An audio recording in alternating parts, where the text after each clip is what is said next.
dengan tema kita mengenal taswib dalam azan. Dan saat ini sudah ada sepertinya bergabung bersama kita. Kita langsung terima ya Ustadz. Ya. Ya, halo, assalamualaikum, selamat pagi. Waalaikumsalam warahmatullahi wabarakatuh. Iya, Ajo Uniang, silakan Ajo. Assalamualaikum warahmatullahi wabarakatuh. Al-Mukarram. Waalaikumsalam warahmatullahi wabarakatuh. Ajo Uniang di Ulu Gadui. Ini sedikit instruksi Pak De. Iya. Dari dulu sampai sekarang RRI mengumandangkan azan dulu 5 menit dari waktu yang ditentukan. Nah, itu apakah tidak akan merusak ibadah? Sebab kalau orang sudah azan di radio, orang salat. Sedangkan waktu untuk tahajud masih ada atau sahur. Yang pertama. Yang ini bacaan. Halo? Iya. Iya, silakan Ajo. Nah, yang pertama itu, yang kedua bacaan azan banyak salah. Nah, ini kan shimnya besar. Dia sebut as, ya, seharusnya as. Kalau yang kedua hai, ini baca ain. Nah, jadi seharusnya kalau yang berkompeten untuk azan minta dibetulkan itu. Yang ha, yang ain, yang sin, yang shim. Nah, itu akbar. Akbar itu kan huruf kawi yang besar tuh. Enggak akbar.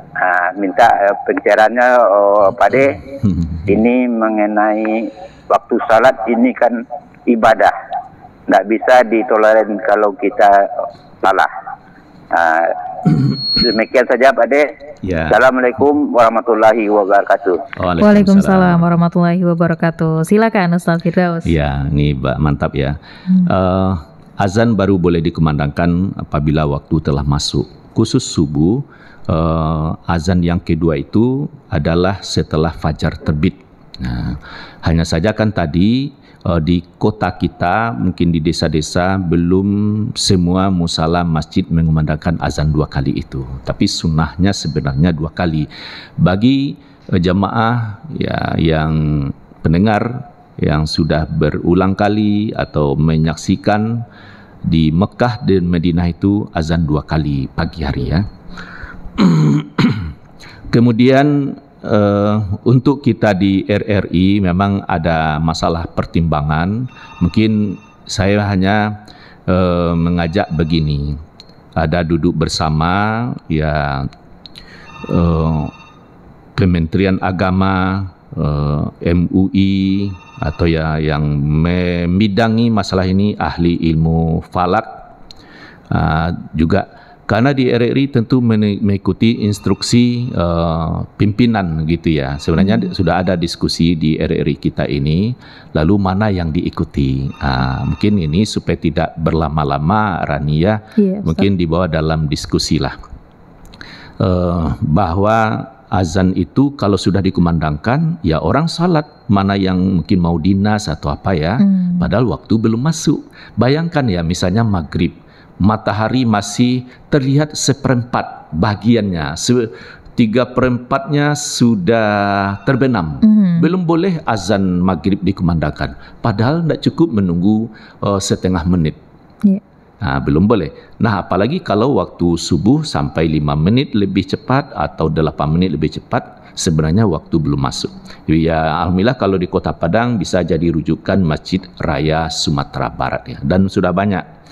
Itu ya yang pertama. Yang kedua ya, apakah Ajo maksud qari yang azan yang di radio kita ini? Saya belum menyimak dengan pasti. Kalau itu yang Ajo maksud, itu bisa ya kita di rekaman itu kita disimak oleh ahli tajwid. Kalau sudah oke, lanjut. Kalau enggak ya kita cari qari yang bisa melafazkan azan itu. Tapi mungkin juga untuk seluruh musala masjid yang ada memang dipastikan, karena ada orang semangat untuk azan padahal lafaznya belum benar. Jadi saya setuju itu. Jangan anak-anak yang sebenarnya masih banyak yang harus dipelajari, dia pula azan di masjid. Atau remaja, itu juga orang tua. Jadi memang harus ada qori, standar tajwidnya sudah benar, lalu nilai seninya sudah mumpuni lah.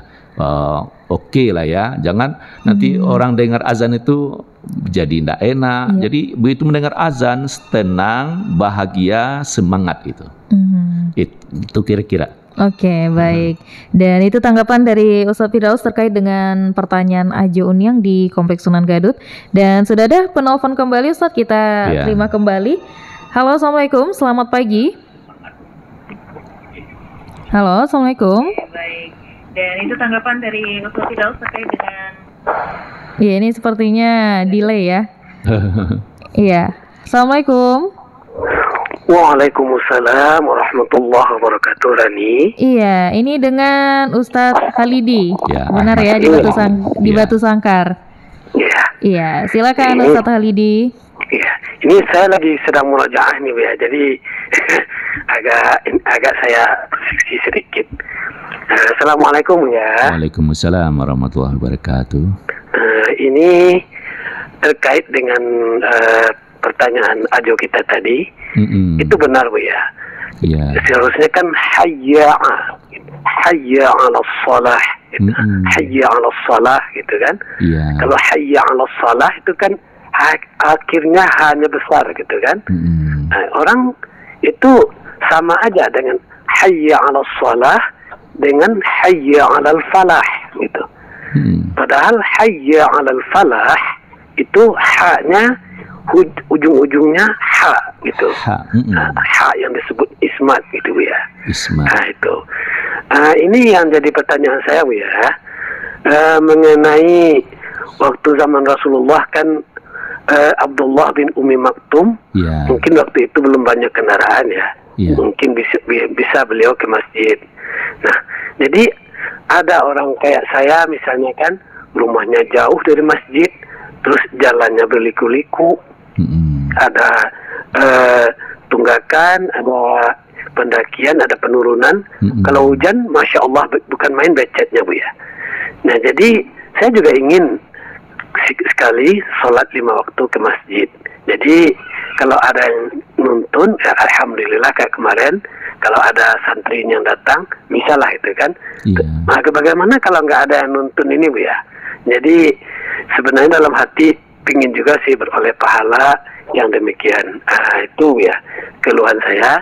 Jadi buat orang yang candid-candid yang lainnya kira-kira adalah 1 atau 2 kilo atau 1 kilo lah rumahnya dari masjid, itu sementara jalannya menanjak, itu ada nggak keringanan buat kita para candid? Nah itu ya, terima kasih. Assalamualaikum warahmatullahi wabarakatuh. Waalaikumsalam warahmatullahi wabarakatuh. Silakan Ustaz. Ya, mungkin saya menanggapi khusus untuk Buya Ahmad Khalidi ini, Al-Qari, Hafiz 30 juz, ini kan kebanggaan dan penuh syukur bagi kita semua ya. Moga-moga dengan keberadaan Buya Ahmad Khalidi ini banyak turun rahmat Allah di ranah Minang ini. Saya kalau seperti Ustaz Ahmad Khalidi ini, idealnya beliau ini tinggal dekat dengan masjid. Itu ya, karena dia guru orang itu dibutuhkan ya. Karena sebaik-baik manusia itu dalam salah satu hadis kan dia selalu belajar Al-Quran. Jadi katanya kan mujaraah, mantap hafalan, mengulang ya. Dan juga terus belajar Al-Quran dan mengajarkan. Jadi Buya ini sangat berpotensi untuk itu. Jadi rumahnya harus dekat dengan masjid. Kalau misalnya tidak mungkin karena dengan keluarga dan lain sebagainya, ya ada musala yang dekat dengan rumah itu. Jadi boleh saja namanya Surau Ahmad Khalidi, bisa saja seperti itu. Atau ya seperti di Bukit Tinggi ada Surau Buya Gus Rizal Gazahar. Jadi ada terpimpin, ada muzakarahnya, ada kegiatan olahraga, ada pengajian rutinnya. Ini untuk Buya Ahmad Khalidi ini ada rutinnya untuk hafal Quran. Karena ya sekarang kan rumah tahfiz itu banyak berdiri. Jadi menurut saya melalui pemerintah di Batu Sangkar ini butuh perhatian menurut saya begitu. Buya ini jangan dibiarkan begitu saja. Iya. Mungkin di rumahnya dibuatkan ya fasilitas, atau Buya ini dengan keluarga dipindahkan yang dekat dengan masjid, sehingga dia tetap jadi guru dan juga tetap menjadi aset kebanggaan. Saya kira seperti itu. Tapi kalau misalnya untuk datang ke masjid itu kondisinya tentu adalah keringanan gitu ya. Mungkin dalam 1 bulan dia bisa berjamaah mungkin, atau ada tak santri, atau ada yang jemput, karena semua kan punya kegiatan juga.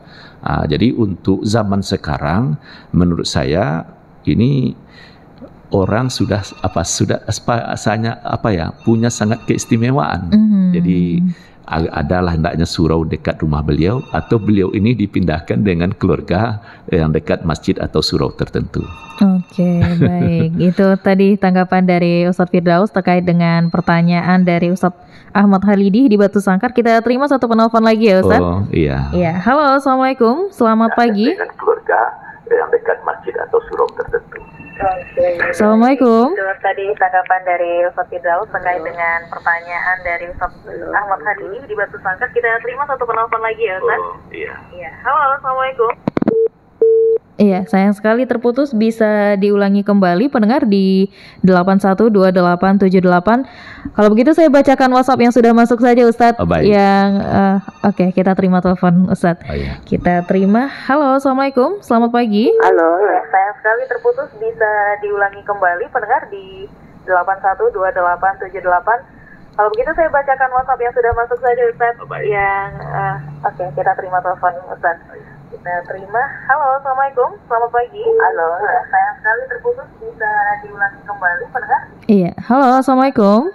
Halo, assalamualaikum. Kalau begitu saya bacakan WhatsApp yang sudah masuk saja Ustadz. Yang oke, kita terima telepon. Halo. Kita terima. Halo, assalamualaikum. Selamat pagi. Assalamualaikum. Waalaikumsalam. Waalaikumsalam warahmatullahi wabarakatuh. Dengan siapa di mana? Halo, assalamualaikum. Kalau begitu saya bacakan WhatsApp yang sudah masuk saja Ustadz.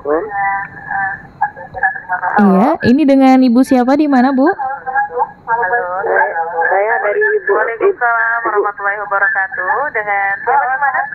Ibu mungkin boleh dikecilkan sedikit monitor radionya. Halo, ini dengan Ibu siapa di mana, Bu? Ibu Yas dengan Mata Air, Bu. Ibu Yas. Iya. Ibu Yas di Cendana Mata Air. Oke, silakan Ibu. Iya. Bu Rani dan Pak Ustadz, saya mau tanya Pak Ustadz. Iya. Pertanyaan saya gini Pak Ustadz, saya salat duduk tuh duduknya menjulurkan kaki ke depan atau istilahnya menjulurkan kaki ke depan kedudukannya Pak Ustadz. Bolehkah salat saya seperti itu Pak Ustadz? Karena kaki saya ini sakit kalau dilipatkan. Iya. Yang pertanyaan kedua, apakah duduk di atas kursi dengan memakai 2 kursi, yang satu untuk duduk, yang satu lagi untuk sujudnya, bolehkah kayak gitu Pak Ustadz? Atau bagaimana bagusnya Pak Ustadz? Iya. Hanya itu pertanyaan saya Pak Ustadz. Assalamualaikum warahmatullahi wabarakatuh. Waalaikumsalam warahmatullahi wabarakatuh. Silakan Ustadz. Yang jelas Ibu tidak bisa salat berdiri dengan sempurna. Terus kalau duduk pun tidak bersempuh, tidak pula ya melutut atau bersela kayak laki-laki ya, itu juga tidak, hanya bisa lurus. Ya, kalau memang nyamannya lebih nyaman di lantai, ya di lantai aja, digelar tikarnya kan. Nah, duduklah di tikar itu. Tapi kalau memang nyamannya Ibu di 2 kursi, satu untuk duduk, satu untuk kaki, yang penting kan menghadap, ya Ibu, badan diri Ibu menghadap ke kiblat, lalu telapak kakinya juga menghadap kiblat karena kondisinya seperti itu. Jadi jawabannya boleh. Yang penting semangat untuk salat, walaupun kesehatan sebenarnya tidak ideal. Kalau berjamaah pun sebenarnya boleh. Mungkin ada juga saya punya jamaah seperti itu. Jadi kalau dia sujud malah kakinya dekat dengan kepala kita, itu ya enggak apa-apa. Jadi mungkin kakinya ditutup saja. Jadi Ibu tetap salat berjamaah dan tidak mesti pula mencari tempat paling tepi, tidak pula mencari tempat paling belakang, itu ya. Jadi boleh di mana saja. Ambil saja safnya itu, tidak mesti harus di tepi itu. Kalau memang Ibu datang ya di samping orang mana, nomor 2, nomor 3, tidak ada masalah. Jadi jawabannya boleh. Boleh. Iya. Oke, baik Ustadz. Dan ini pertanyaan Ibu Yas ini menjadi pertanyaan terakhir kita di pagi hari ini Ustadz Firdaus, karena kita sudah berada di penghujung kebersamaan kita di pagi hari ini. Dan untuk mungkin sebagai penutup Ustadz, boleh disampaikan dulu poin-poin atau closing statement di pagi hari ini. Silakan Ustadz. Baik. Jadi pagi itu azan 2 kali. Sekira setengah jam menurut saya ya, atau 20 menit lah paling lambat menjelang waktu subuh masuk. Jadi pelajari waktu subuh pukul berapa, 20 menit sebelumnya atau 30 menit sebelumnya. Jangan pula sampai 1 jam, nanti azan pertama orang dengar, orang tidur lagi, kan lama katanya. Tapi kalau hanya setengah jam atau 25 menit atau lambat-lambatnya ya 20 menit lah ya, menjelang waktu subuh masuk. Untuk orang segera bangun, mana yang belum, mana yang sudah, ya dia bisa tenang, mau baca, buat makalah atau apa saja dia boleh, atau berkemas-kemas kalau dia sudah tahajud dan sudah witir. Bagi yang belum sangat strategis. Bagi yang berpuasa, kesempatan untuk bersahur kalau sekiranya belum bersahur, karena bersahur itu kan idealnya lebih dekat dengan waktu subuh. Nah, azan pertama itu dikumandangkan taswib, as-salatu khairum minan naum. Azan kedua itu tidak ada persoalan mau dibaca atau tidak, as-salatu khairum minan naumnya. Tapi kalau saya itu memang lebih berpendapat yang azan pertama dibacakan taswib, azan kedua tidak seperti biasa. Tapi karena di Indonesia belum banyak yang azan 2 kali, asal azan subuh baca taswib, itu pun juga tidak ada dipermasalahkan. Hanya saja begitu, tidak memutar kaset ngaji melalui pengeras suara itu ya. Jadi kalau ada orang sedang tahajud di rumah misalnya, mic-nya menghadap pula ke toanya itu ya, ke rumah yang bersangkutan, lafaz demi lafaz jelas, itu salat jadi masalah sebenarnya kalau orang sedang bertahajud. Bukan melarang suara ngaji tidak boleh didengar. Kalau putar kaset ngaji itu ya untuk belajar, mungkin di kamar atau di kelas diulang-ulang, bukan untuk di melalui pengeras suara di masjid. Nah, saya kira itu ya, untuk menandakan waktu salat hampir masuk, azan pertama katakanlah setengah jam lebih kurang, sudah itu waktu telah masuk subuh, lalu dikumandangkan lagi azannya. Saya kira itu, dan ini sudah pembahasan yang cukup lama, tinggal lagi mengamalkan saja. Oke, baik. Ustadz Firdaus, terima kasih Ustadz atas waktunya di pagi hari ini. Selamat melanjutkan aktivitas kembali. Assalamualaikum warahmatullahi wabarakatuh. Waalaikumsalam warahmatullahi wabarakatuh. Baik, pendengar dimanapun Anda berada, demikian Mutiara Pagi edisi hari Kamis 31 Agustus 2023 terkait dengan tema kita mengenal taswib dalam azan dengan Ustadz kita Dr. Haji Firdaus MHI. Dan terima kasih untuk Anda yang sudah bergabung di pagi hari ini pendengar. Semoga pembahasan kita di pagi hari ini dapat menjadi referensi kita dalam menjalankan aktivitas di hari ini. Dan pendengar, nantinya tepat pukul 6 waktu Indonesia Barat kami akan hadirkan Warta Berita Daerah, dan untuk Anda tetap bersama kami di Pro 1 RRI Padang, kanal informasi dan inspirasi.